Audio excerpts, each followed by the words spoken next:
Hello everyone! As you may know, it is 1st of June, and that means, as Google helpfully reminded me as I was trying to find pictures for the thumbnail, it is Pride Month.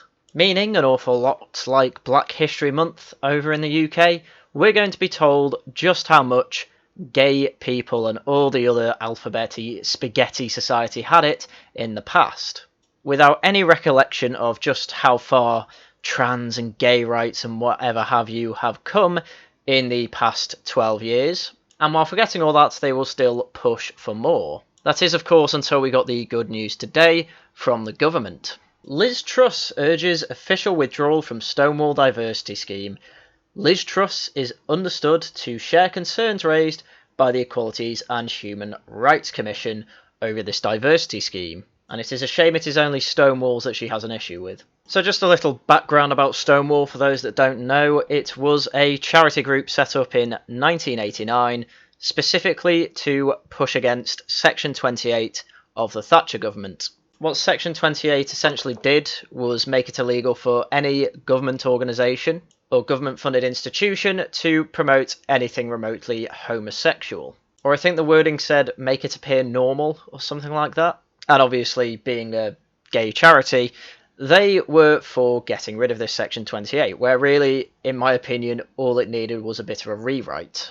Because otherwise we get to problems we will see a bit later in this video. So given we've had about 2 decades without Section 28, in fact probably more, what Stonewall have done in the interim is some good, because they ended up getting civil partnerships in 2004, and that's really where they should have stopped. But no, this is one of those things that Douglas Murray points out in The Madness of Crowds. These charities are set up, they get a load of power, they realise they can do things with the power, put in acts that they want and all that, and then they don't know when to stop. So now we're at the point where the Equality Act might be rewritten to allow anyone of any identity to go into any bathroom or go into any jail of their choosing. And as we have already seen in some other videos in which I've covered this issue, that makes a lot of issues. But anyway, let's get more specific, because this diversity scheme seems to be another one of Stonewall's we don't really know what to do with ourselves, so we're going to make things terrible for everyone else escapades. Liz Truss, the Equalities Minister, is pushing for all government departments to withdraw from Stonewall's employment scheme following a row over transgender rights. Truss, also the International Trade Secretary, has told officials that she believes the government bodies should withdraw from the Diversity Champion scheme run by the Equality Group. Several organisations and bodies include the Equality and Human Rights Commission and the Employment Dispute Service ACAS, have both withdrawn for cost reasons. A source close to Truss said she shared the concern raised by the EHRC over the scheme's value for money, particularly as the civil service has its own in-house workplace diversity programme.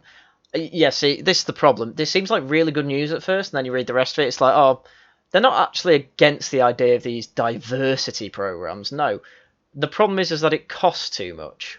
When really we are in a culture war, and you know, this is, as I've been saying for years, give me a reason to vote for you Tories. Saying I want to save money by getting rid of diversity schemes is okay on the surface level, but ultimately we need to be attacking this ideologically.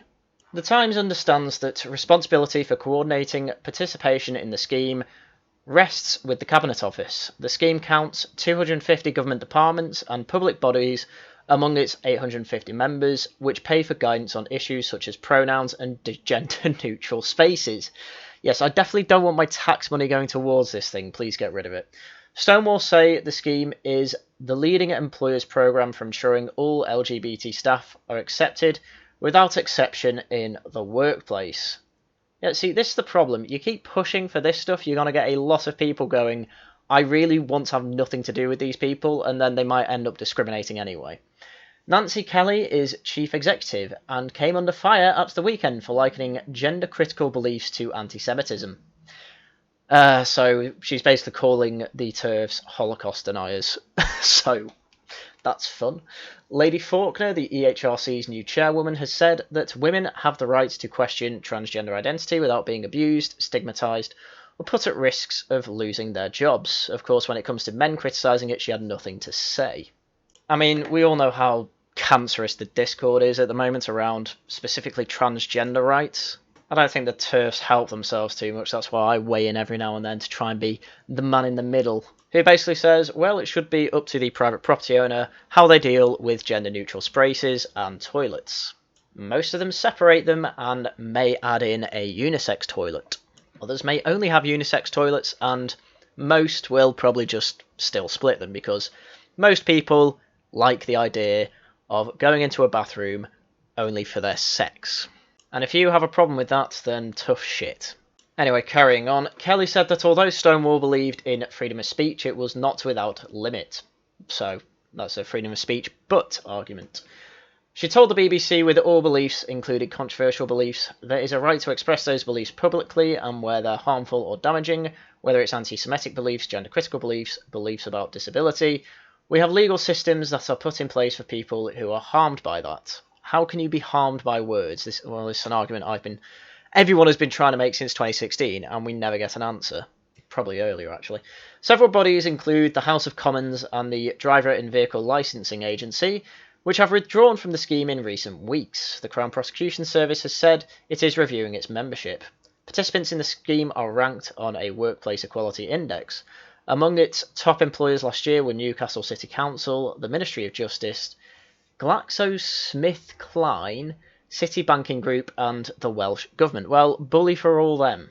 But I think this paragraph is just hilarious. Essex University, another member of the Diversity Champion Scheme, apologised this month for dropping 2 speakers after they were accused of transphobia.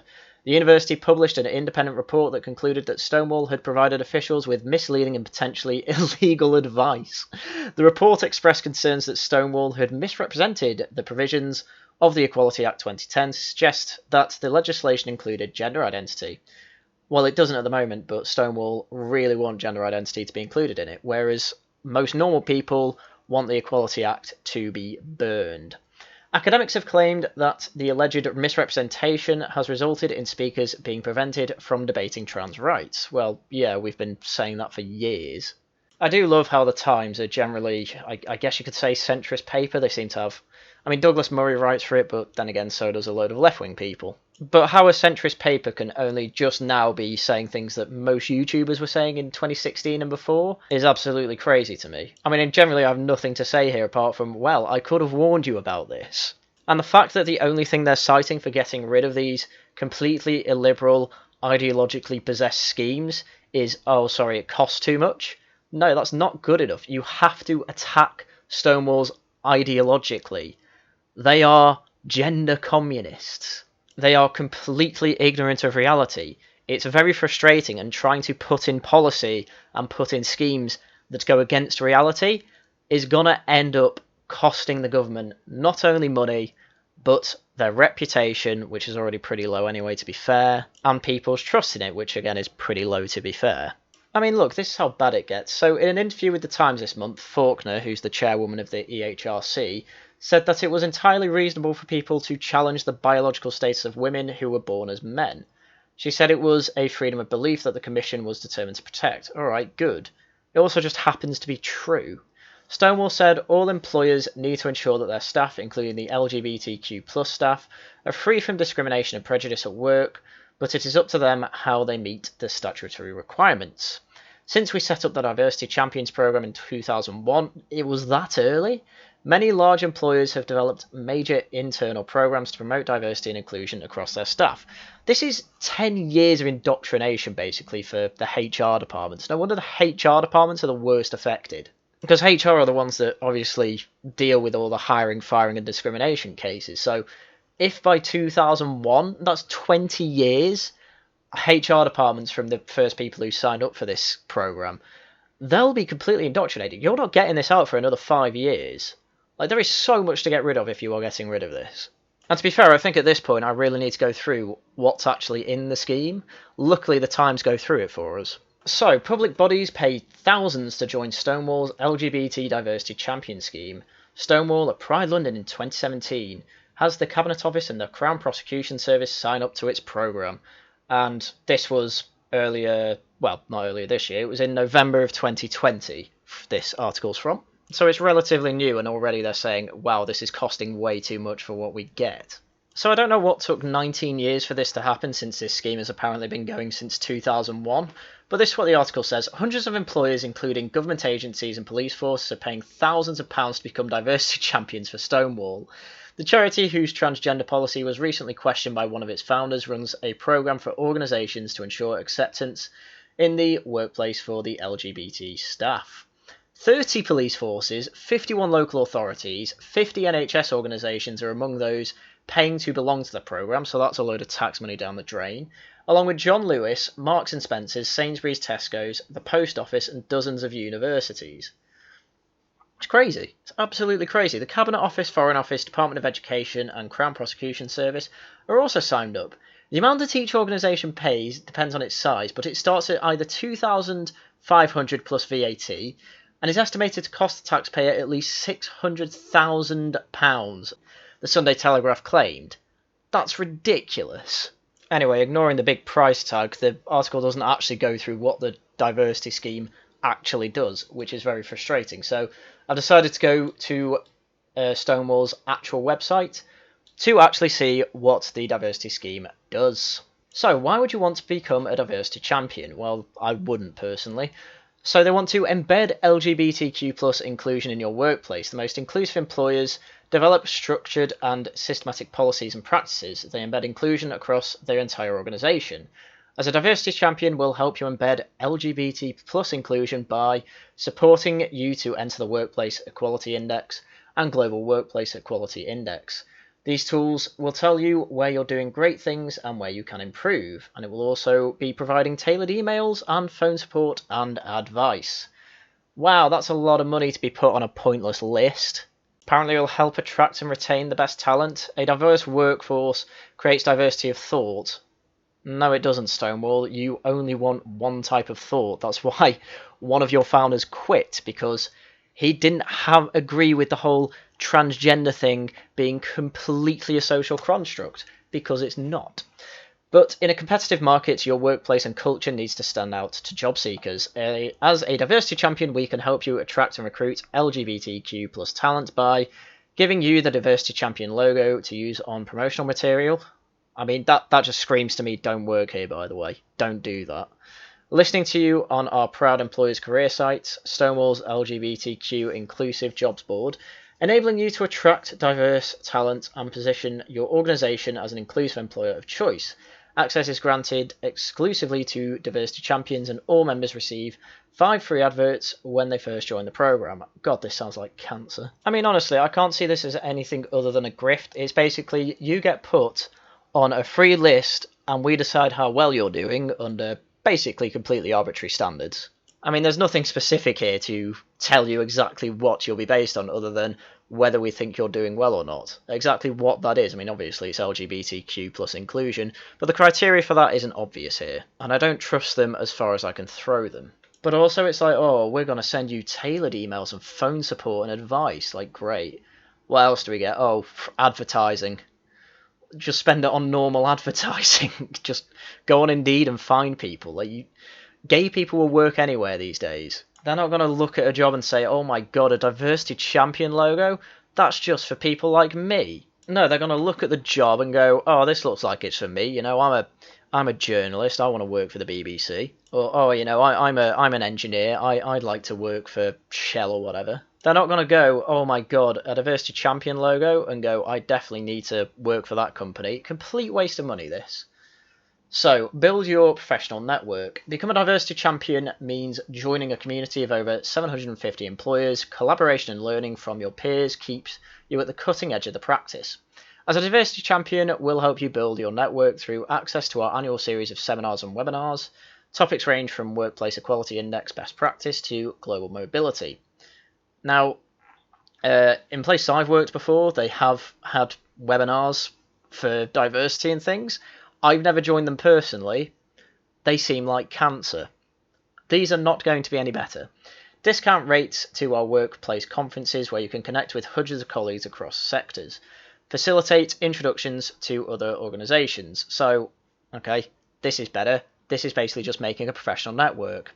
You can do this through other means, and you won't have the cancer of having Stonewall come up to you and say, you've not been very good to the trans people today because you have sex-separated toilets. Good work. Learn from our expertise. We've been running the Diversity Champions programme since 2001. Years of working with employers in the UK and globally has informed our knowledge and expertise. And honestly, in 2001 to like 2010 maybe, it probably wasn't that bad. It probably isn't as bad as we see it today. But at this point, I think it is best just to get rid of it.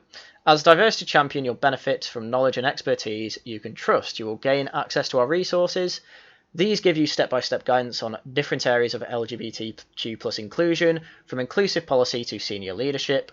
Our suite of resources is always expanding. Yeah, that's not a good thing. You are going into territory that is going against reality. Having your policies reviewed for LGBTQ+ inclusion by our in-house team of experts. I just hate this. I would hate this if I was running a business. I wonder if the Lotus Eaters are going to join. Receive discounted rates to our workplace training. Stonewall Training provides your team with the knowledge and confidence to play their part in creating an inclusive workplace.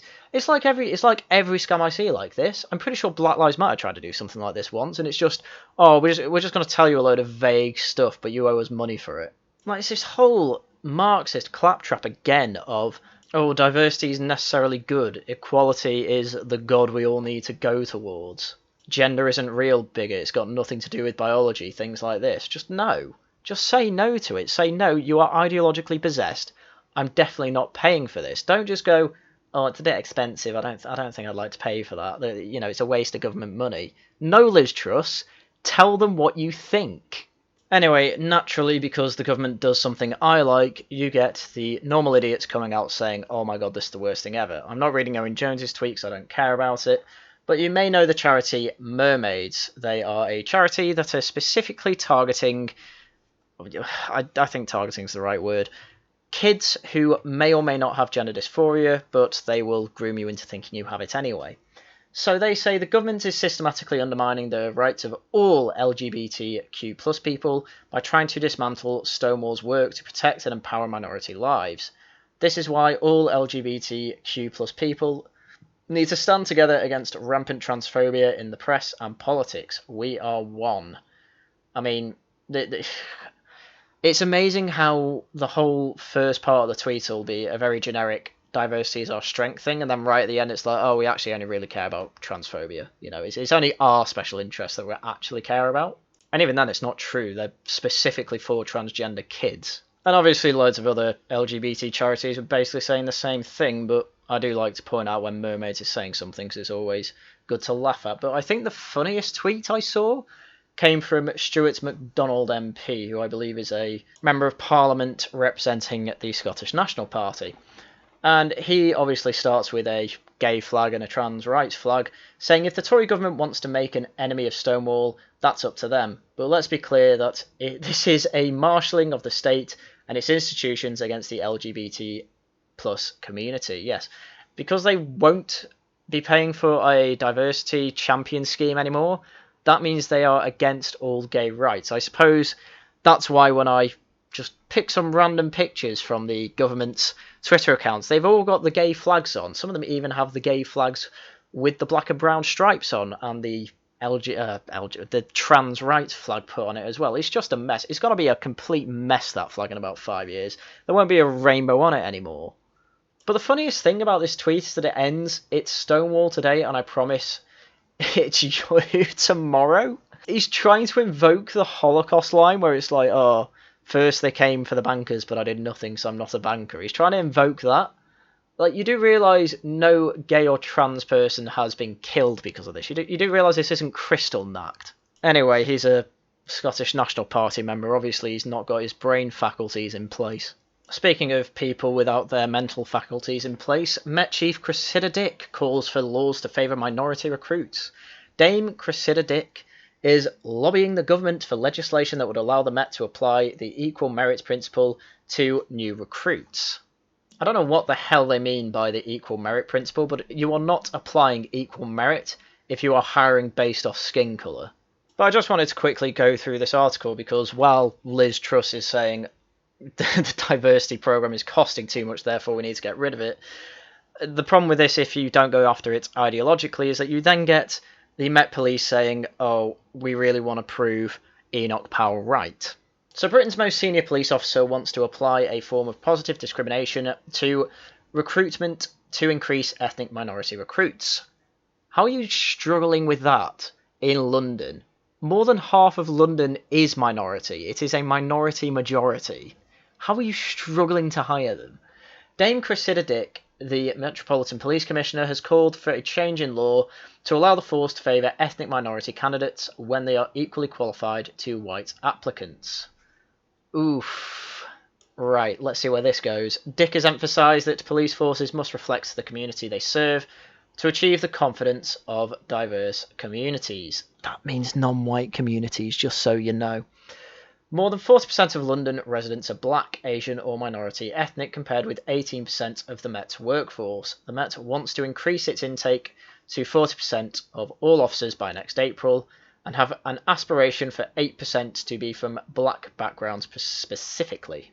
Right, how's this going to help stopping knife crime, Cressida? Do you really think that, I mean, let's face it, black kids are going to see a black police officer and go, you know what, I'm now going to listen to him? Do you reckon that's what's going to happen? Or do you reckon they're just going to treat him as they treat every officer because they think ACAB?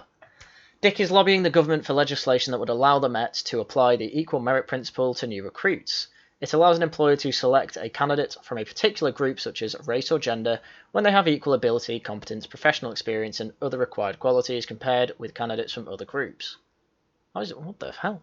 Why would it be illegal to do that anyway if they're completely, equal? Which, let's be fair, there's never two people in recruitment processes that are equal. I'm not having that, but I don't see why you'd need a law for this anyway. So under the law as it stands, the Met can already apply the principle to individual jobs, but it is unable to apply it to an entire cohort of recruits. Right, that makes more sense. In a recent letter to the Commons House Affairs Select Committee, Dick said that the change to the law allowing wider application of equal merit would help policing to address workforce underrepresentation. Well, fuck underrepresentation. I think the reason for the underrepresentation is a lot more complex than simply we can't recruit black people like we want to. But I mean, as long as they genuinely are on equal merit and they are hiring black people on that basis, that's not as bad as if they were trying to do a diversity program where it's like only black people can apply. But let's be fair, that's exactly where this is going, so I'd rather just stop it now. Because at the end of the day, if you are hiring specifically for race or any immutable characteristic, then you are completely illiberal and you are partaking in a practice that we should have been well past by the 80s, which we basically were. But now it's come full circle, and now everything has to be as diverse as possible. And let's be fair, all that means is we need the white population to be shrinking in every department as quickly as possible, because that's what's happened to the population of London. That's probably one of the most disgusting things I can think of to say, but hey, these are people high up in our institutions saying it. What the hell do we do?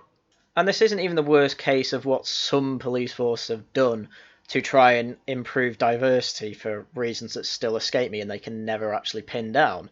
So in 2019, Cheshire Police Force were found guilty of discrimination after they rejected a well-qualified recruit because he was a white heterosexual male, and I've covered that in an earlier video. 3 years earlier, Nottinghamshire Police were criticised for tweeting specifically to attract ethnic minority recruits. The force said they were proud to use positive action. Crazy, fire all these people. Anyone who supports this doesn't deserve a job because they clearly are not the right people to be hiring people if they're going, oh, they're black, yes, I'll take them over whitey. And in 2006, Avon and Somerset Police admitted it had not been appropriate to reject 186 white male candidates in an attempt to increase diversity. Somehow how did the worst case for this come in 2006? That's 15 years ago. And mate, it's actually pretty good that we haven't had another case like that since, but now Cressida Dick wants to make that systematically true. I mean, when we talk about systemic racism, why is it always Black Lives Matter saying it? We've clearly got ones against white people and a heterosexual male here as well. Clearly it's only going one way now. Because I don't care what happened back in the 80s or the 60s or whatever. Don't care what happened back then, right? This is now. This is within the last 2 decades. This is things that need to stop. And clearly it's now favouring the minorities instead of being equal for all as it should be. And it's only going to get worse. But anyway, that's everything I had for you today. So, as usual, thank you very much for watching, and until next time, goodbye.